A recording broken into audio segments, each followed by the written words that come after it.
This is Barry Long speaking. Everything that I say in this tape is either true or false. There is no in between. But please don't believe me. Test each statement in your own experience. Only in that way can you ever know the truth. Much of what I am going to say will be new, unsettling, and disturbing. It will linger in you. To the extent that you are real, it will keep coming up in your awareness. It will cause a lot of self-searching. In what follows, I am making a positive statement about life now and the future of life on Earth. But in the present depressed condition of humanity, it is likely to be perceived initially as negative. Whether you agree or disagree with what is said is unimportant. The only question is, what are you going to do about it? And only you need to know the answer. I suggest you play the tape often. It will take a good while to absorb all the ideas. Each time you listen, you will discern new truths, because the spiritual energy released will have been working in your subconscious from the last time, loosening and breaking up the old habitual, hamstringing thought patterns. If you are serious in the search for what is true, and who is not searching for it in some way or other, this tape will bring you closer to the wonder and beauty of life, the life within you, which is life on Earth.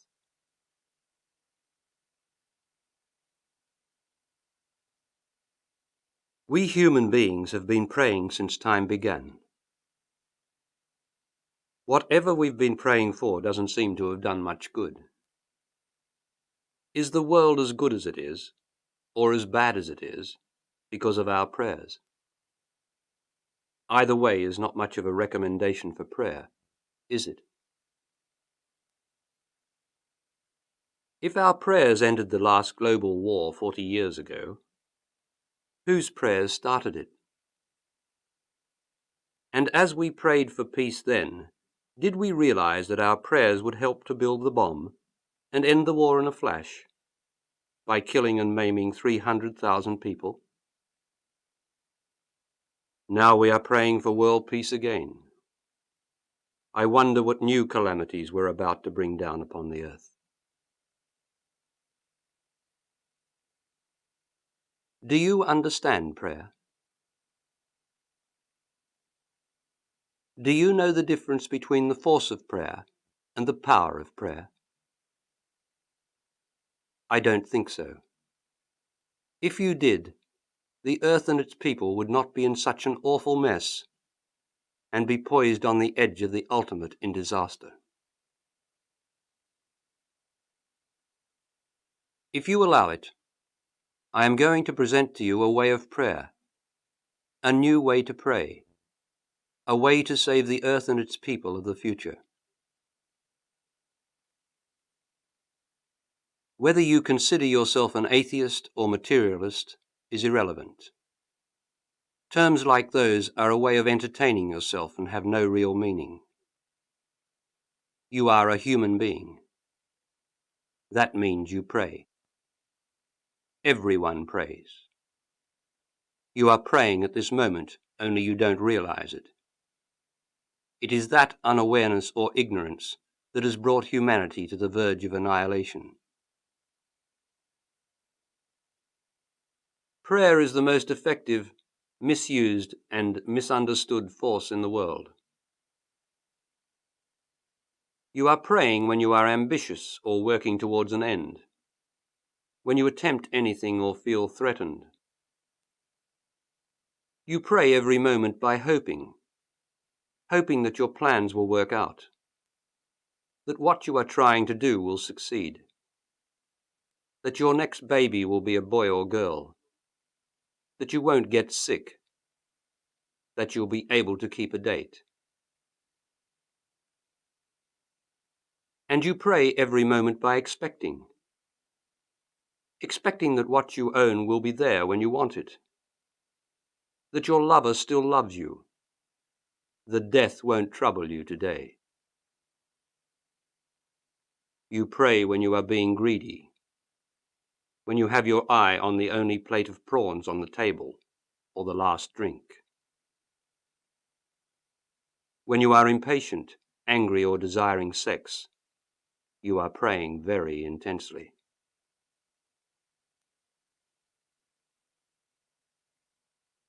To exist and survive in this world is an activity of constant prayer. Vibes, rays of vital force, radiate out from you into the world as continuous projections of hope. Hope that you will get through and not fail in existing or what you are doing. The more concentrated and intense you are at any moment, the stronger and more forcible are your vibes or personal prayer waves. Sometimes they reach the equivalence of violence. All this would be harmless if the prayer waves coming out of us were ineffectual, as we all seem to imagine. But they are not. They are energetically substantive and accumulative. They have been building up since time began, and today, in their global interaction, form the world's most destructive and diabolical invisible force.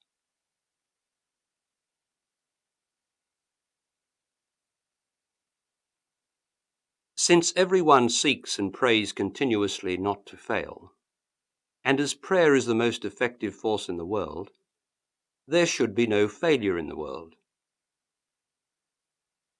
Failure occurs because success or gain can only come to you at someone else's expense. For you to be a successful poet, politician, or business person, which means that is your constant prayer, some other poor poet, politician, or business person has to fail or lose. There is only so much of everything in the world, and that includes success or gain. The success of the world is represented at any moment by what each of its 4,000 million people have gained. Only so many can be rich, because only so many can be poor. The cake of the world, like the energy of the universe, is only so much.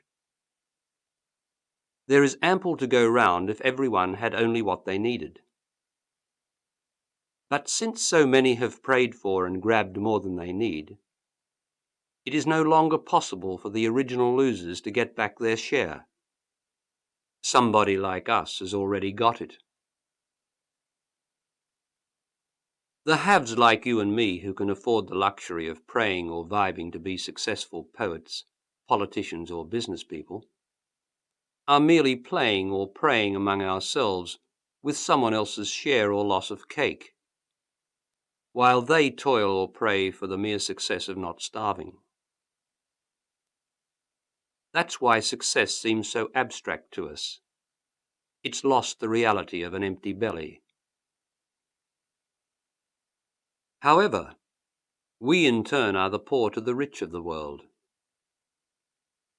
The rich, who are few in number but nevertheless have grabbed the most cake or booty, do not struggle or pray to eat or to be successful poets, politicians, or business people. The rich pray only to be successful at wielding power by economic force, which is to keep the share out of the cake fixed forever as it is. The prayer of the rich is the mightiest prayer in the world. It holds the world together so that all the haves can continue taking and having. So to succeed in anything, whether as an individual, an organization, or a nation, we have to take from some other person, some other organization, or some other nation somewhere. Which doesn't say a great deal for the way of prayer or the way of life we've devised, does it? Still, if our prayers work towards success, how does anyone actually lose? Because some of us are praying or vibing for the success of one thing, and others are praying for the success of its opposite. One cancels the other out, or the strongest prayer eventually wins. But it can be quite a drawn-out tussle for all but the rich, as living shows. Also, some of us are actually vibing or praying for the failure of others, or other things. And the success of praying for another's failure is, of course, for them to fail. Then there are the half-hearted prayers which get overwhelmed by more intense prayers. And so on. But you'll notice that most of your regular vibing or praying, such as that involved in getting you to work each day, succeeds most of the time, as long as it doesn't clash too much with what others want or are praying for. Prayer works, and always towards success. Otherwise you couldn't make any arrangements at all. You are able to pray pretty confidently by making plans to go on holiday on a certain date, and most times you make it. You can usually manage to keep advance appointments and to watch your favorite television program. You pray to keep your job, and generally do. But if you get lax in your vibing or someone starts vibing against you, you might lose it.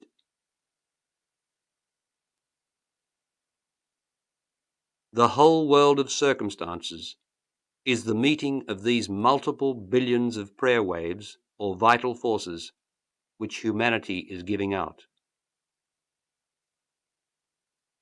Some harmonize and help each other.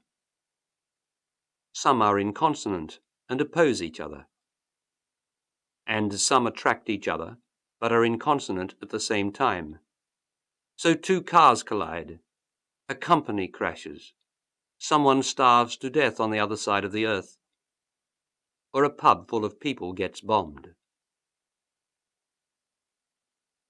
All is the blind force of unconscious, irresponsible personal prayer at work, the uncertainty of living.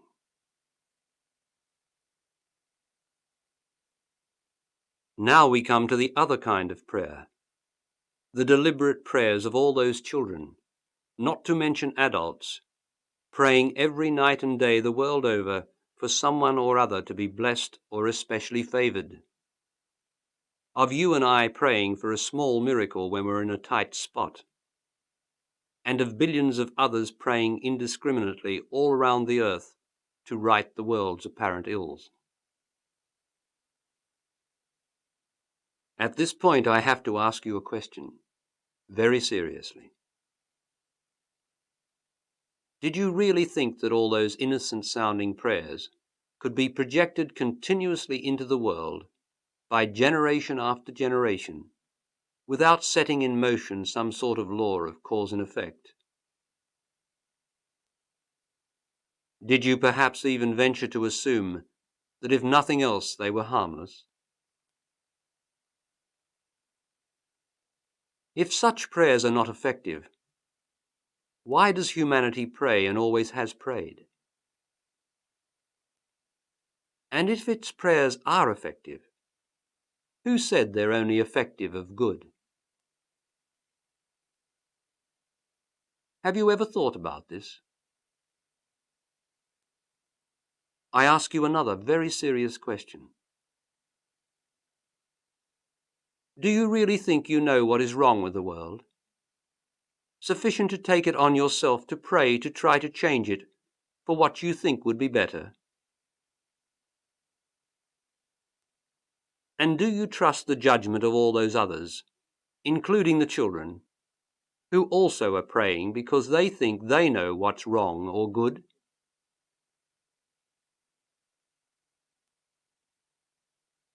Would you pray so easily and sleep so untroubled if you knew that the effects of all your prayers and not just the effect you are praying for, would come back on you?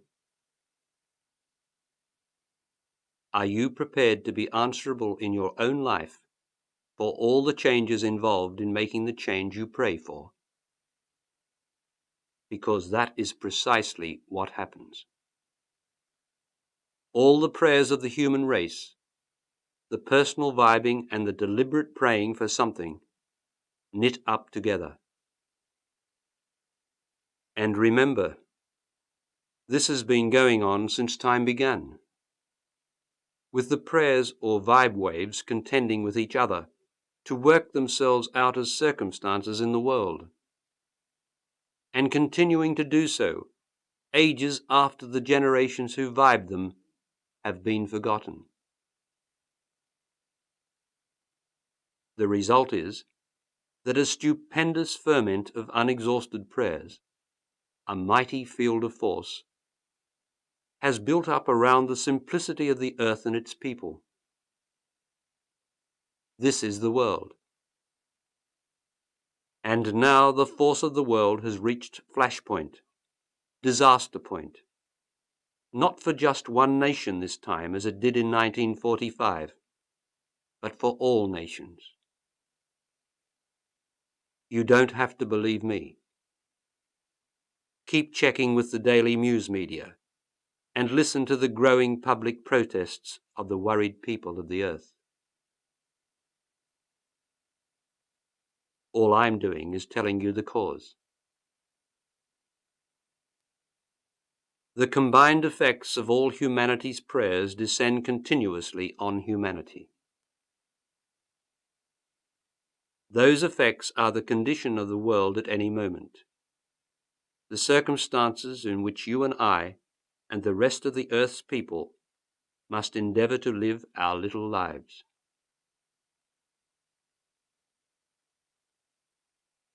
What the world is facing today, with justified trepidation and a deepening sense of disaster which will turn to terror, is a mighty moving mountain of undischarged responsibility for our blind, selfish, and irresponsible praying. It is here. The force that went out of us and made the world what it is has returned to claim its source. And it's about to come down on us. There is no escape. It's heads down for all of us. In the time we've got, let's get it right, or more right, for the time after.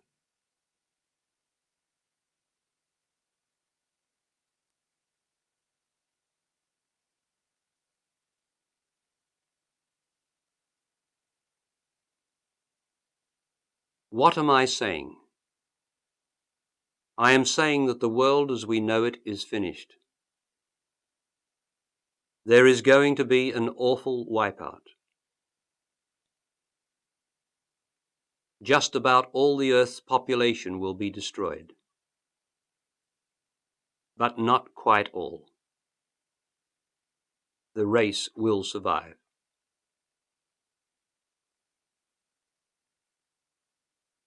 The end can come any day. No day is safe anymore. The days at least used to be safe before our constant praying and vibing for favoritism and peace from war, instead of justice for all, produced the means of global destruction. Since then, the margin of time has been closing. Time, after all, is only the reducing distance between accountability for what you have received and what you have given. Now, apart from the daily period of waiting, time's up. All that can be done in the world has been done. Whatever is done now will be just another move in the step towards the end. Things can't get better except in the imagination and the daily media. All the peace movements, all the prime ministers, presidents, and armies, even the loftiest and most selfless external actions, can't prevent what is coming to us. It's too late for persons and personal action.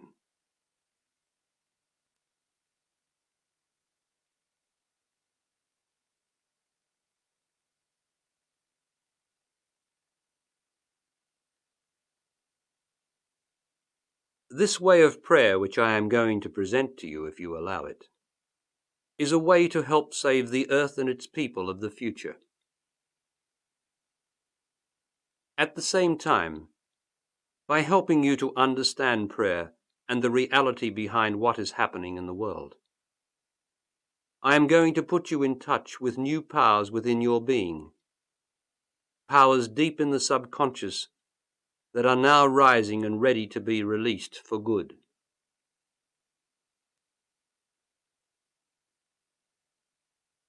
The future life on Earth has got to be saved from us, from repetition of the incurably selfish praying and vibing of you and me. Selfish means we can't help but project ourselves into everything we do. We know of no alternative because we don't know what is good. What is good? I ask you now. We and our ingrained irresponsible way of thinking are the only threat to the future of the human race.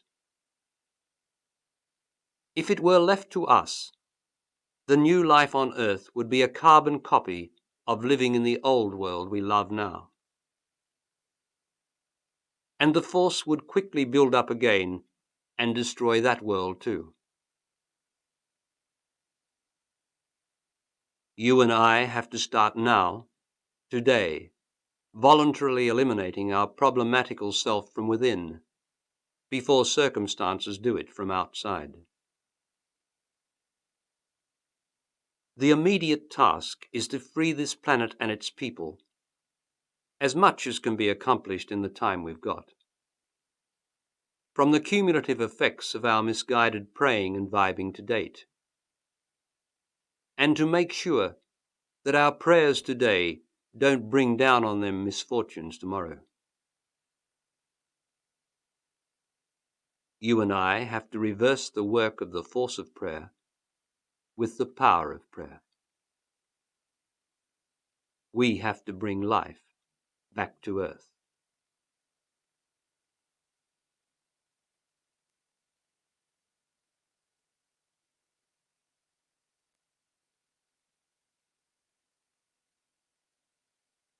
You are the hope of the world.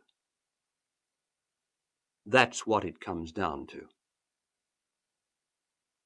Incredible, isn't it? Incredible that it should all finally depend or descend on you. Yet every one of us feels that we're somehow important, don't we? That our life must have some purpose beyond living and dying. Many of us have been inspired by the idea or example of Christ dying for the world. Dare you put yourself on the same level? Dare you not? Haven't you for most of your life felt that your views and opinions should be respected?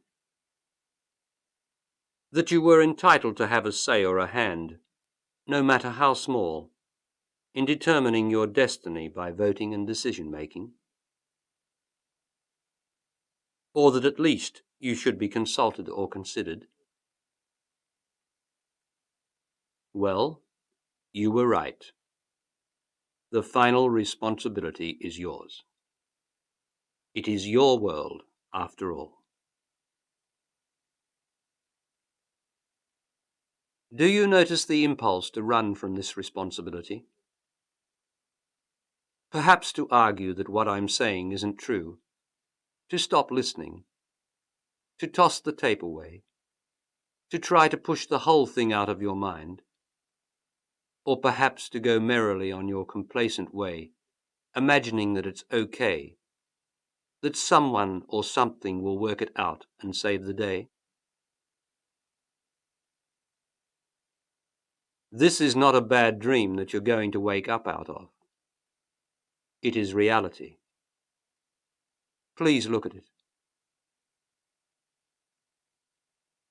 I'm not asking you to join a peace movement, to change your religion, to make any kind of protest or public announcement, to believe in anything or even to agree with me.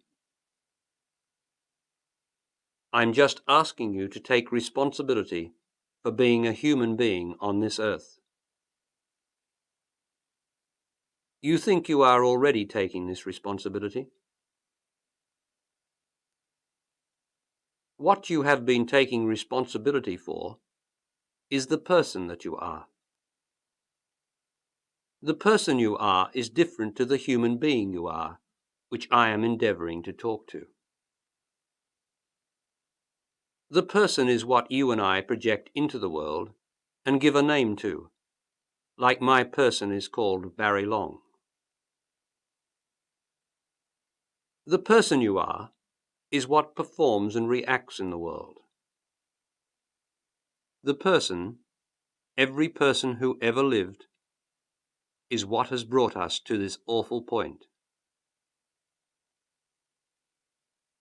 As I have said, no overt action by any person or persons can change what is coming. That is, the world's confrontation with its own reality, the truth of its own making.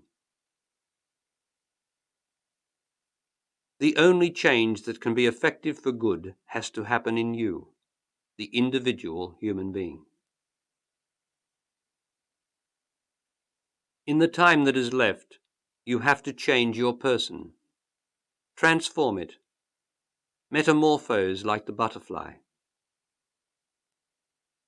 You can do this only by making and continuing to make the personal sacrifice.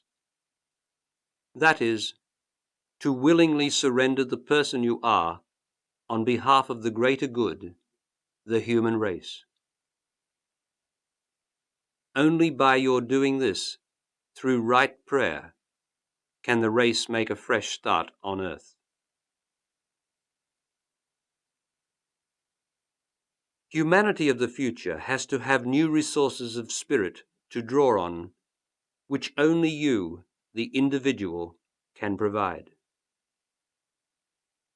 You have to be not a martyr in the physical sense, but a super person in the real sense, and you've got to do it alone. No one else is going to listen or hear. Only you. And you can't leave it to fate, because fate's against you. It's fate, Nemesis itself, that's coming. You can't even leave it to God, Christ, Buddha, or any other divinity. God, Christ, or Buddha, the spirit of mankind, can and definitely will save you, the human being. There's no doubt about that. You are already saved because there is no death.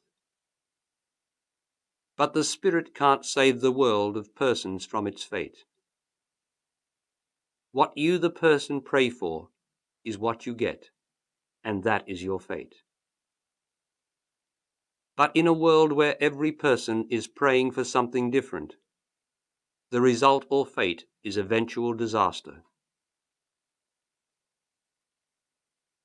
God can't save this world from itself.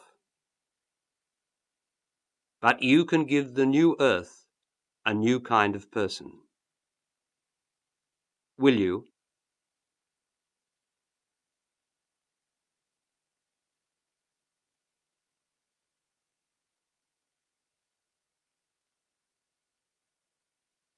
So what is good? as if we all didn't know. Life is good. Life on earth is good.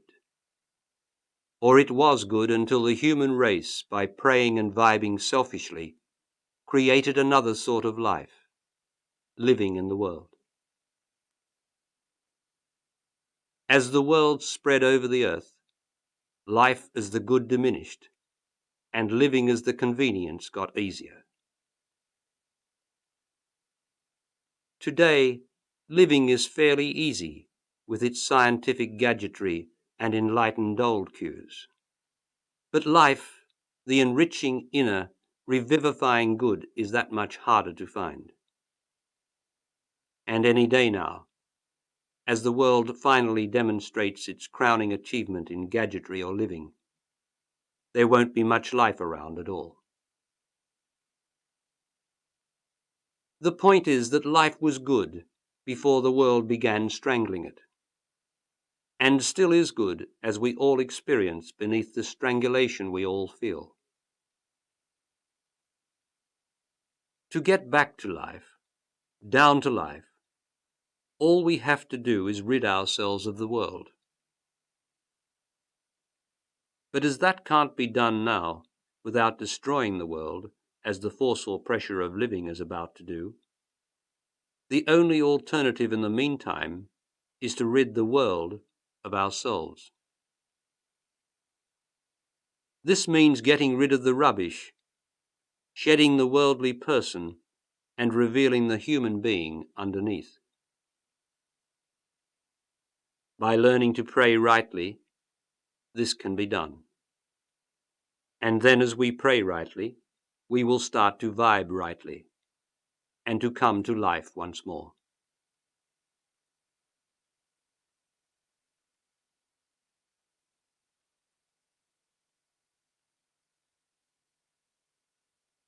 To pray rightly, you must not pray for anything to happen or not to happen in the world. You must stop your children and yourself from asking for blessings for others. You must not pray by asking for the sick or troubled to be made well or untroubled. You must not ask to reverse the condition of anyone. You must not pray for anyone to receive.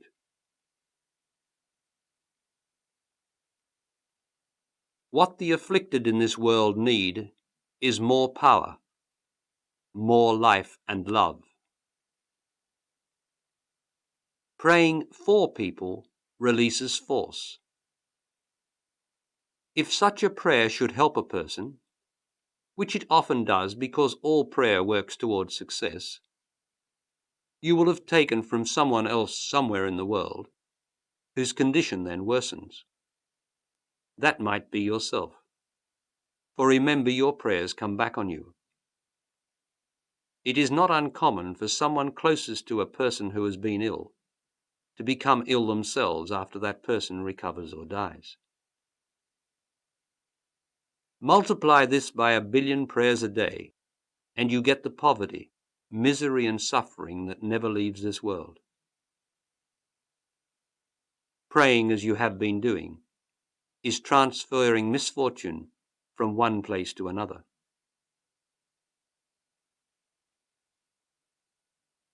To pray rightly, you must hold the person's image or their energy within you. Resist the urge to pray for them to be saved. Holding the image, love them. Unite with their energy within you. Smile a little. Keep the corners of your mouth up. Don't think about the past, your sadness or loneliness. And don't cry. Stay with the energy. By resisting the urge to pray for them, by not using force, which is the way of the world, power or life and love is released within you. And because you are holding the energy of the person, rightly containing your vibe or concern for them, the power will go to them. They will be comforted in some way, even though their external circumstances may not appear to change, for all things must die, as some things must fail. But you will have released the power of good into existence. The power of prayer, unlike the force of prayer, will not deprive another to heal or comfort the one you are concerned for. That power will go wherever it is needed in the world, without having any injurious negative effect. Power is all positive. Force is positive and negative. Thus force creates the world of opposites, the world of pain and gain.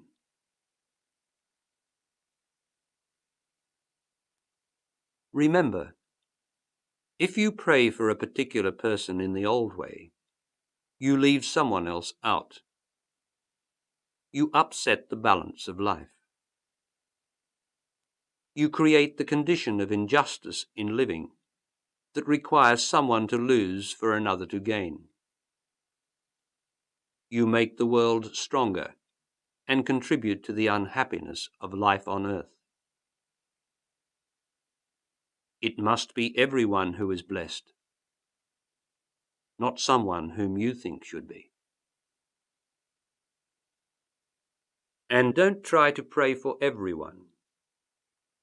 You and I are not large enough, just enough, wise enough, loving enough, humble enough, or selfless enough to pray for the earth and all its people.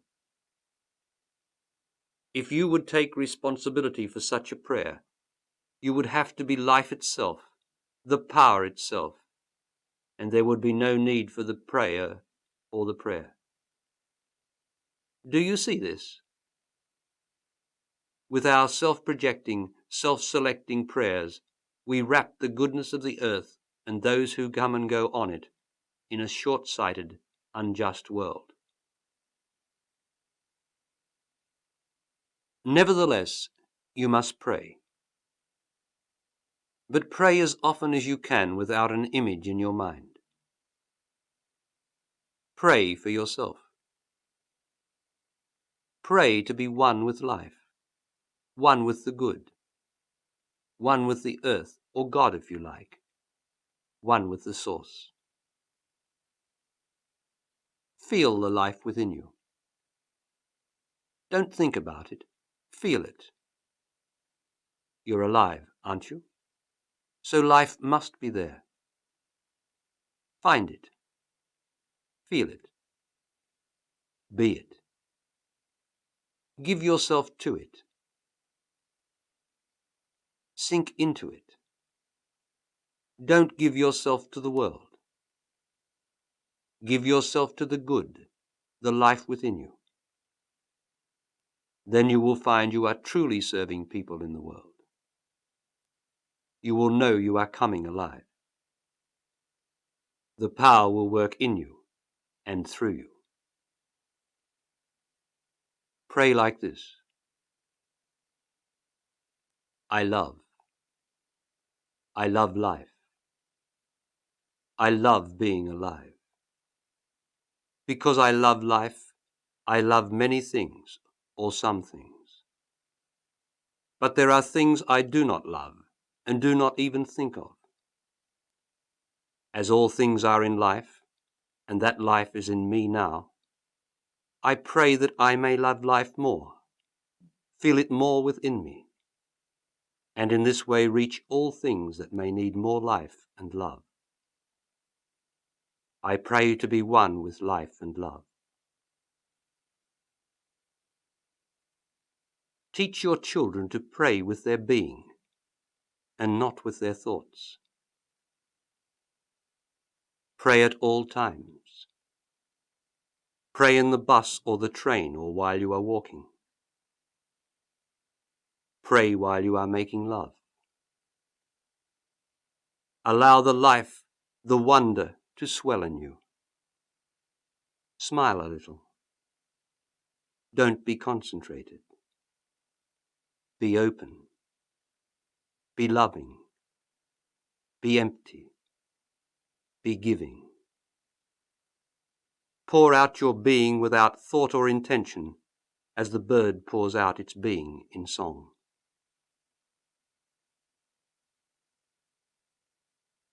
To free the world or anything of yourself is to help to heal it. The error of the world is in you and me. Free the world of your error, and you free it of yourself. Free it of yourself, and you create a little bit of space for love and rightness to surface in the world and work for good. Love and rightness are there, ready to work on any condition of sickness, poverty, or misery, once you and I create the space for it in our own being by getting ourself out of the way.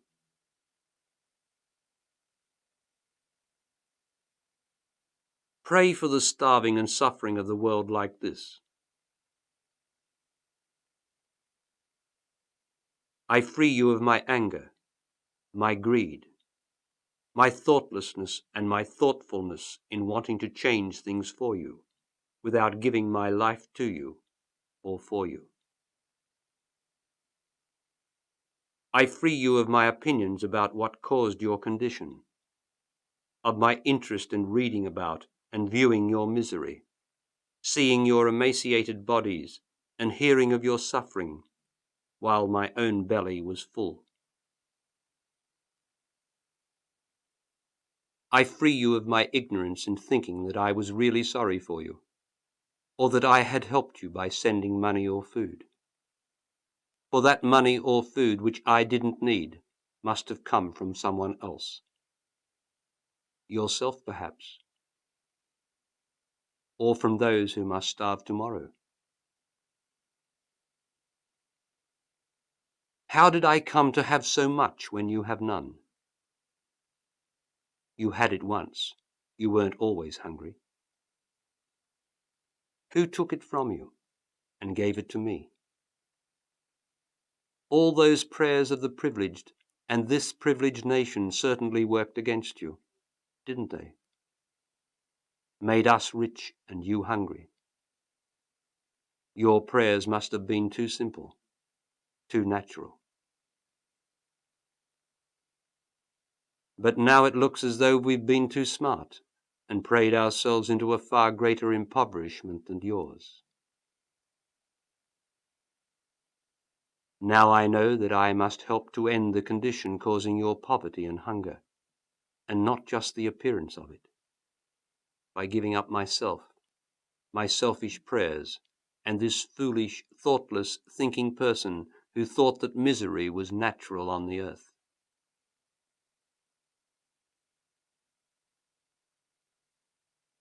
The people you feed with belly food today will be hungry again tomorrow. Or if they're not, someone else will be.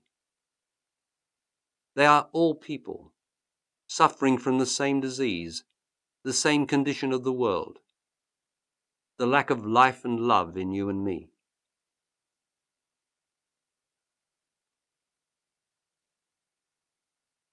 Pray to free the world of your personal self. Pray like this.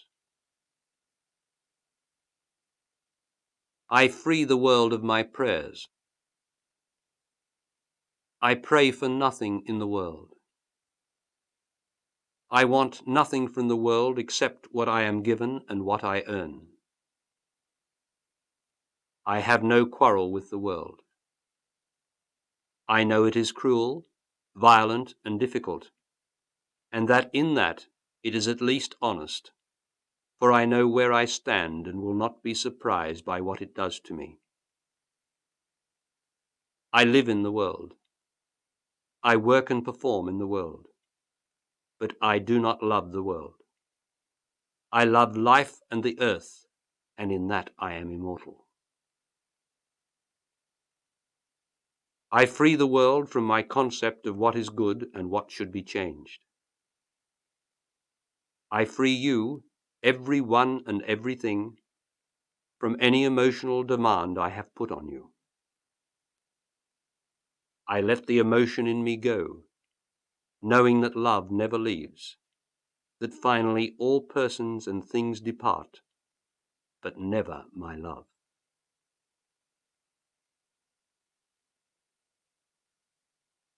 I hold on to nothing that anyone has said or done in the past. I free you from inside, where I have been holding you a prisoner in my own dim, fearing world.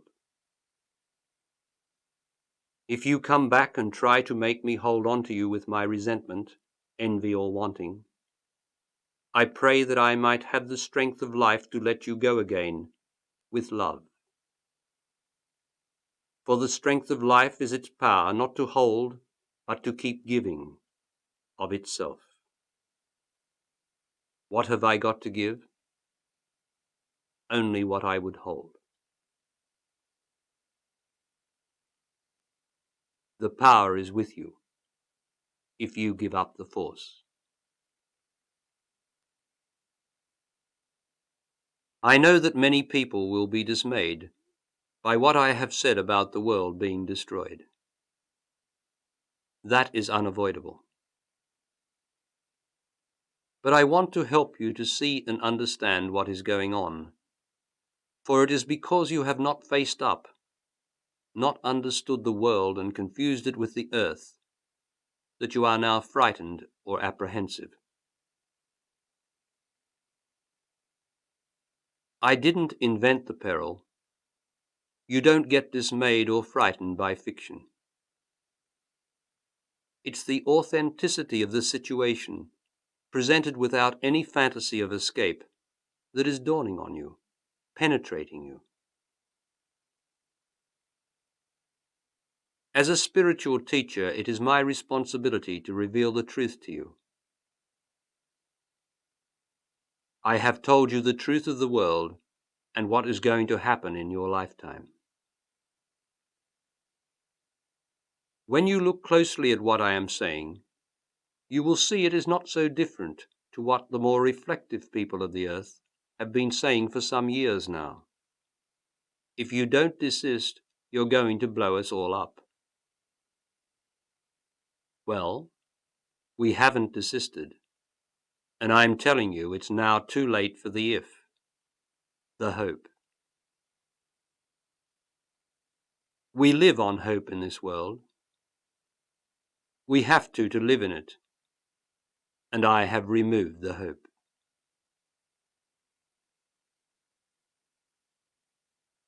Was there any hope before I spoke? Of course not. There's no hope in this world because you are going to die. Like the world, you can die any day. But you have kept yourself from going mad from this thought by living in hope, in the fantasy that you'll die in some distant tomorrow. The fact that the world is now about to die, too, is really incidental. It terrifies you because it means you've run out of tomorrows, run out of world to escape into.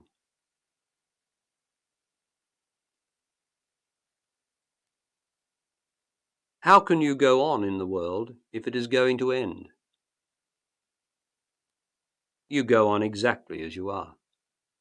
Nothing's changed. How did you go on each day before, when you knew you were going to die?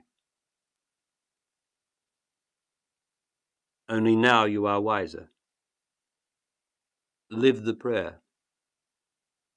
Transform your vibes by being more loving and understanding, by being more patient and aware. Die daily for the power. Rather than go out, go in. If you must, go out. But don't be confused. Don't try to do both at once. Help others who are receptive, and your children, to understand the difference between life and the world, between power and force. Play them this tape. Don't try to exclude the world from your life, for that will only create resistance and add more pressure. You live in this world. You help to make it. You just can't disown it or get out of it. But don't add to it either by trying to change it. Change yourself. Do what you must in the world. Give it its due, no more. And don't be deceived by it. See yourself as responsible for life and the earth every moment, not only when you feel like it or have the time. Don't hurt either any more than you have to. Yet don't feel guilty for what you may have done. Make a fresh start now. The earth forgives our transgressions. Be of good cheer. Life is now. Life goes on.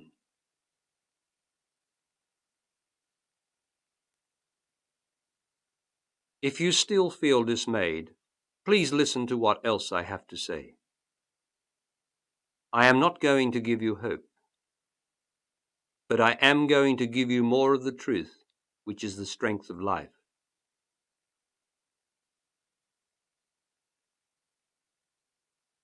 I have said that the world is going to be destroyed, not the earth.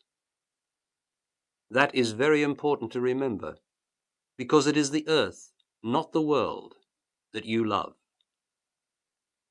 The earth will be here, and if you come to life in the time you've got, you'll be here too. However, the earth and the life forms on it will receive a savage, punishing blow. The earth too has to pay a penalty, as it's already doing, for the selfishness of the intelligent life, us, that came out of it. We humans are of the earth.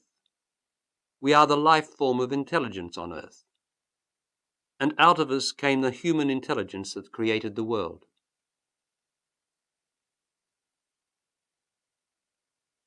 The earth is responsible for us as a mother is responsible for her child. If the child is irresponsible or unloving, the mother will suffer in some way. Our tremendous freewheeling intelligence is the problem. We are very clever, very smart children. But right from the beginning we have been takers. With our unfeeling intelligence and selfish greed, we took from the mother without consideration until a third of her was reduced to desert, for which we cleverly blamed the elements.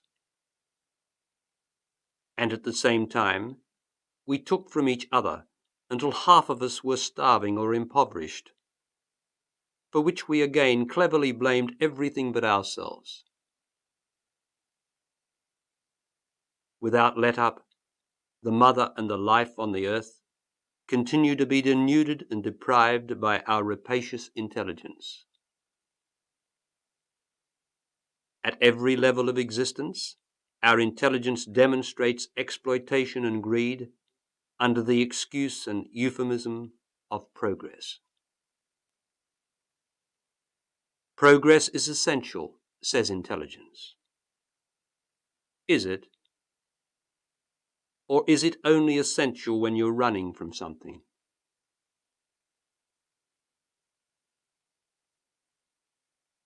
The trouble is we got it wrong to start with. Our intelligence should have been the servant. That is, it should have served some real value. But the human race has had no real values, nothing of worth that ever lasted.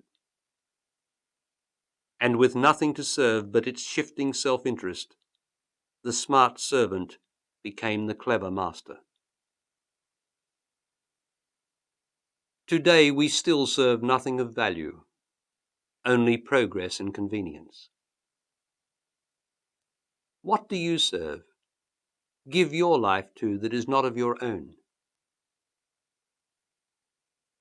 What does the world devote itself to?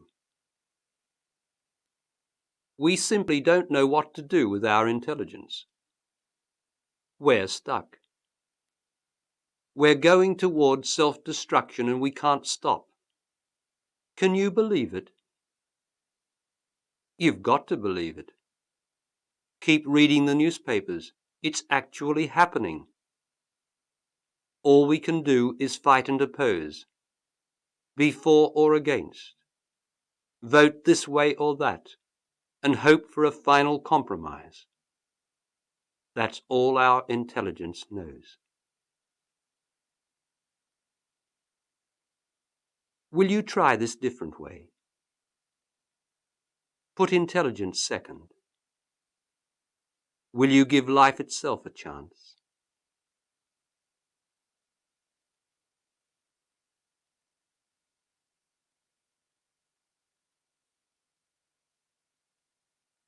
Is there anything intelligence has created that is worth saving in this world? Would you make a mental list, please? If you think certain persons are worth saving, then why does everybody die?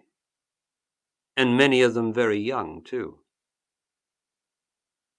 Life on earth, which is still the master of death, doesn't rate persons valuable at all, like our intelligence tries to. Life is indeed valuable. That's why it's always here. But persons come and go, like you and I will. Art? Our intelligence has murdered art. The art we think is art is a last pitiful remnant of the great art that once was life on earth itself, the art of being a human being before the intelligent person took over. Why do so few of the earth's population value what we call art, even among those in our own intelligent society? Why is there so much room in it for posturing and humbug? Because it is not art. It's just all we've got left, all we can muster at the end of an inglorious, intelligent era. A few paintings, statues, texts, buildings are all we've got to show for 5,000 years of intelligent civilization, 5,000 years of creeping westernization. What's the difference between an art gallery and a museum? The price of what's in it. Intelligence long ago priced art out of existence. And what will we leave of our art today? Our dancing, music, film-making, paintings, sculptures, words. Are they memorable? Are they alive? Or do they just manage to eke out a temporary living through the few who try so hard to give them life? Are they truly worth preserving as the creative spirit itself? Or have we, with our intelligence, debased the creative living spirit that was man, ourselves the great art on earth, and replaced it with an intelligible thing which is no more of the living spirit, the human being that is in all of us, than its fruitless offspring, the sterile spaceship, computer, and nuclear reactor? Perhaps you think our ideas are worth saving, such as the ideas that developed the means of creating electricity, space travel, and our high-tech, high-con society. That's because you can't see life beyond progress, beyond the bomb. All our ideas, because of the absence of any value to serve with them, go in one direction, away from life, which is the earth, towards death, the bomb, or its partner, the cultured germ. You can't get rid of the bomb or its cultured partner, no matter how hard you try. Because our technology, progress, is going to invent a better one, a simpler one, an easier one, a do-it-yourself, more instant one. Keep reading the newspapers. It will be announced before long. It can't be avoided. That's the way we think. That's the way of progress. We develop wonderful ideas hoping to improve the world, and invariably they contribute to greater competition, rivalry, political opportunism, fear and exploitation, whether it is of space, nature, or its people. Because we don't know what to serve. Our intelligence is out of control. The rich have won. The share-out stays fixed. The world will never change. But in winning and having at the expense of others, we have lost it all.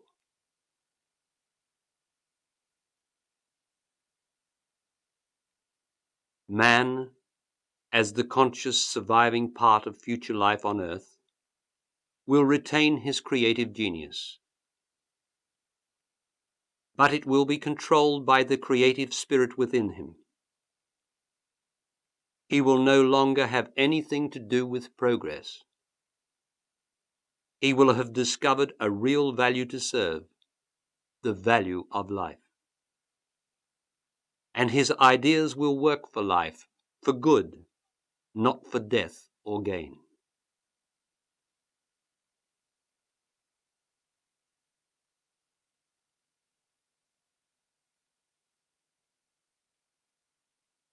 Anything worth preserving is of the earth and not of our civilization.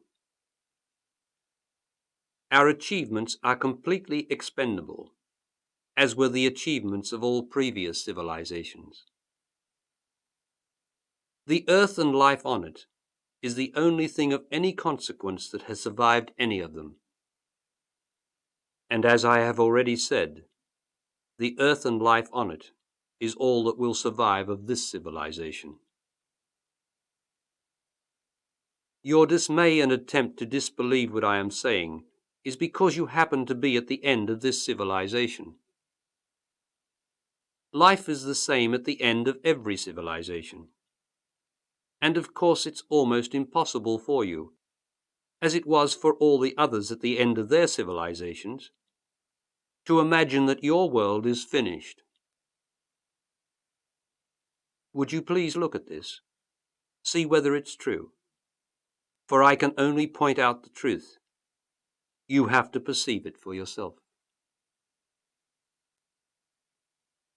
All previous civilizations were corrupt like ours. A futile attempt by man to create a world of his own on the already perfect earth. And all eventually destroyed themselves, or unsuspectingly allowed themselves to be destroyed, through what they considered to be their finest achievement. In our case, this, the means of destruction, will be our scientific genius, our intellectual materialism. Please look closely at what I'm saying. Please don't believe me. Nothing of any previous civilization do we consider to be of sufficient value to retain as our way of life. Because nothing in those civilizations, like nothing in ours, was of any real value.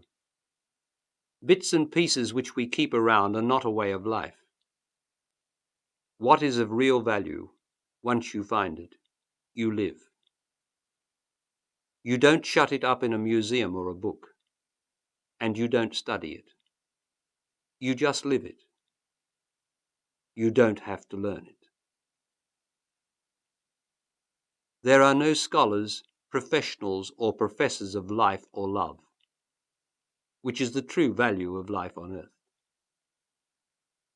All scholars and practicing students are of the world, and they study the world. All scholars and students are as dead, that is, as lacking in life and love, as the things they study.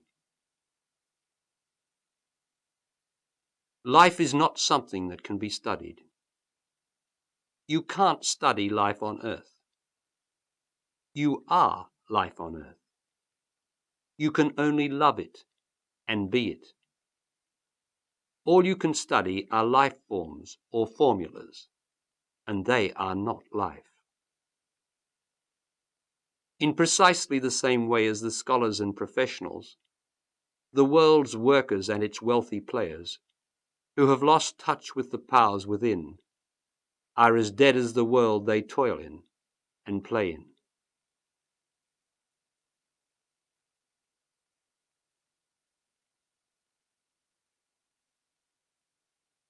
Everything worth preserving is in man and the other species, and both will continue after the end of the world. But man is to undergo an enormous change in consciousness as a result of the catastrophic tragedy he will witness and be totally involved in. The experience will disintegrate all the old patterns of his mind, incendiarize and purge the human psyche to its foundations, and transform self-consciousness on earth. No class of people will be left out of it. No politicians, industrialists, royalty, financiers, generals, scientists, or workers to imagine and discuss the carnage from protected positions. Every individual will be the battlefield of personal, soul-raking tragedy. Why? Why, in the purpose of things, is such horrific devastation and suffering necessary? Because only personal tragedy changes man. Of all the tragedy that has been in the world, it has never affected the majority before. Consequently, man, who lives off the imagined security of the majority, the world, has changed very little.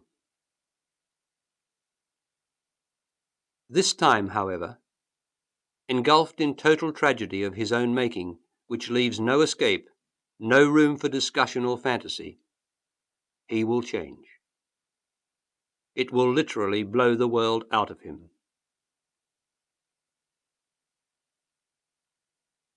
From our worldly point of view, he will know appalling personal suffering for a long time.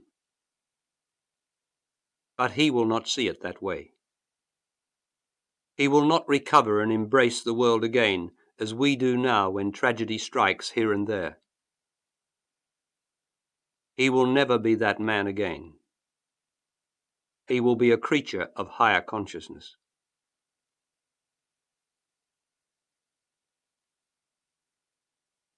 As the world within and without vanishes, he will come in contact with the powers within, the identical powers that I am endeavoring to reveal in you now. Helped and directed by these powers within him, he will be intelligent and responsible, since he will at last have discovered something of enduring value: life on earth. Self will have been obliterated from his self-consciousness.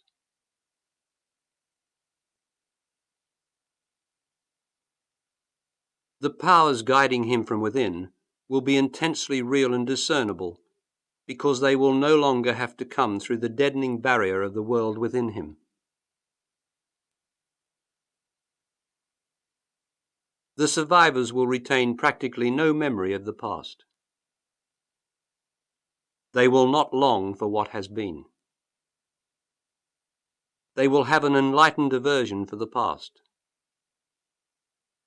They will know that it was the past, that which we defended as our way of life and allowed to happen, that decimated the earth and the life on it. They will have no sympathy at all for the likes of us, no affection for us. They will regard us as the unforgivable barbarians who wantonly and willfully deflowered the earth.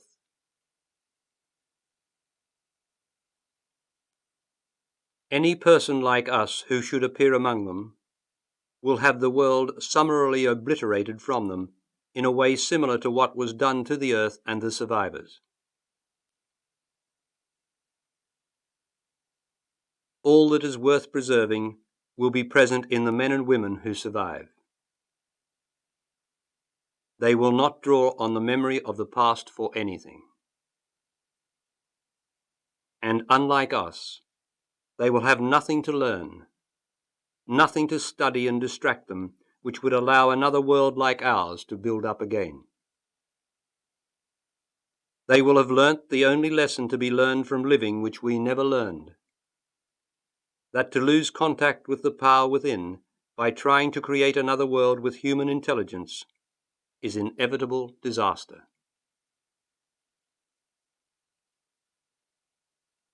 As I say, all that is worth preserving will be present in the individual survivors. They will love, serve, and know life in a way that man and woman have longed for but have not been able to do for 12,000 years. They will be in continuous intimate contact with the life within them as living spirit, and with the earth and life around them as one living organism. The world within them and around them will have vanished.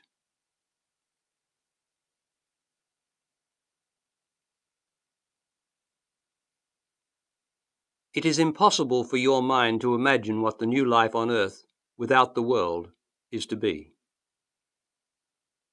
All our imaginings are of the world, of our self-consciousness, and are not true.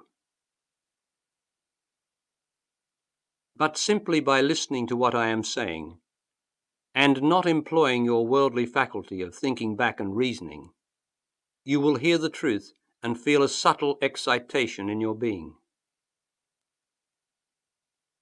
It is the world within you alone that prevents you from hearing the truth and being yourself.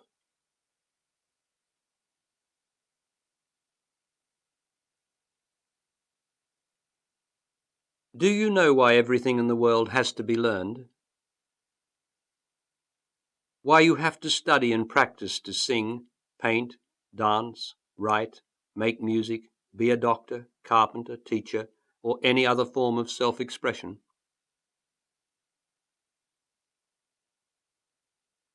It is because learning and practicing, the great effort and years required to master anything, including school subjects, are the action of breaking through the awful crust of the world that encases each one of us.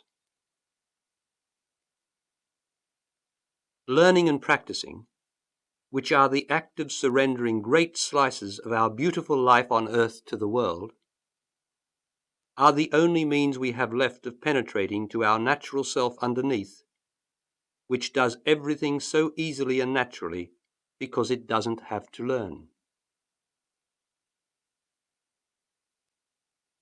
Look at it, please. Have you noticed how easy, joyful, and fulfilling it is expressing yourself after you've gone through the sweat and tears of learning? That is, after you've sacrificed enough of your precious life to the monster of the world. Every day, look closely and you will perceive it. The world requires man to make a greater sacrifice of his time or life. To be successful, the young are now forced to go to school or study until they are in their mid-20s, 30s, even 40s, or they just give up. But you can't just give up or drop out. The world won't let you. This is everybody's rat race. You've got to make the required sacrifice to the monster in one way or another, if not in time, then in pain, boredom, or tears.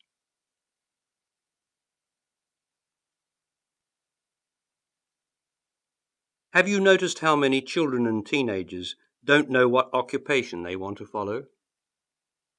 What they want to do with their lives? That's the world in them. Its deadening weight prevents them from being able to feel their true selves, their natural bent for self-expression. Each individual is born with a natural ability to contribute something uniquely worthwhile to the earth and the life on it, if only it can be reached through the acquired and contrived learning of the world. Did you think learning and studying were a natural process? They are the most unnatural things on earth. That is why, even when we love a subject, we all find the learning bit so tedious. How much of your life have you had to spend learning? Aren't you still learning now? Struggling to break through the world in some way or other? It is due to that exhausting effort that you seldom feel really alive and long to be your natural self.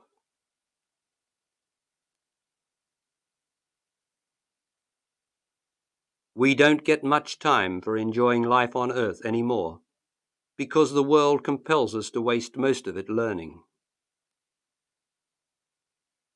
But even if we give the world our entire life, which most people are doing today, it still doesn't deliver the goods. The world always shortchanges you.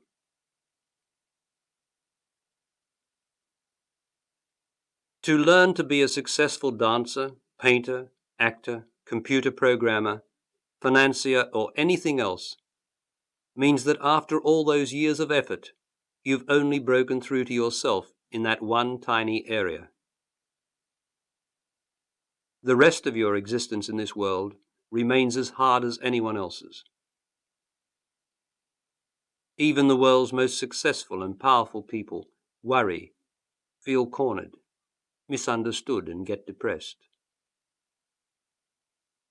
No one who has learned to be anything in this world is happy for long.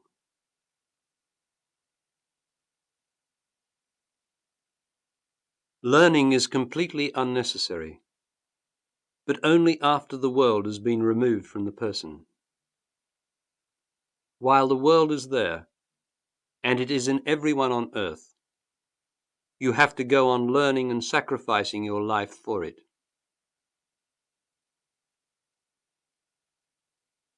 What is the world in you? The world is what you have learned. Take love. Everyone on earth today has learned how to love. The result is that when the time comes for them to really love, they have to unlearn what the world has taught them. And that is the pain, the dying to the world you feel when your lover fails you, or your heart is broken. Amazing, isn't it? And you thought it was all natural, didn't you? I am doing something similar to you now. For the last hour or so, I have been helping you to unlearn. I have been dismantling what the world has taught you by exposing what is unnatural and untrue in it and in your life. And that again is disturbing and painful, isn't it, as you reach through the pieces toward yourself? I am here to help you overcome the world. The pain you can handle, the world you can't. Goodbye for now.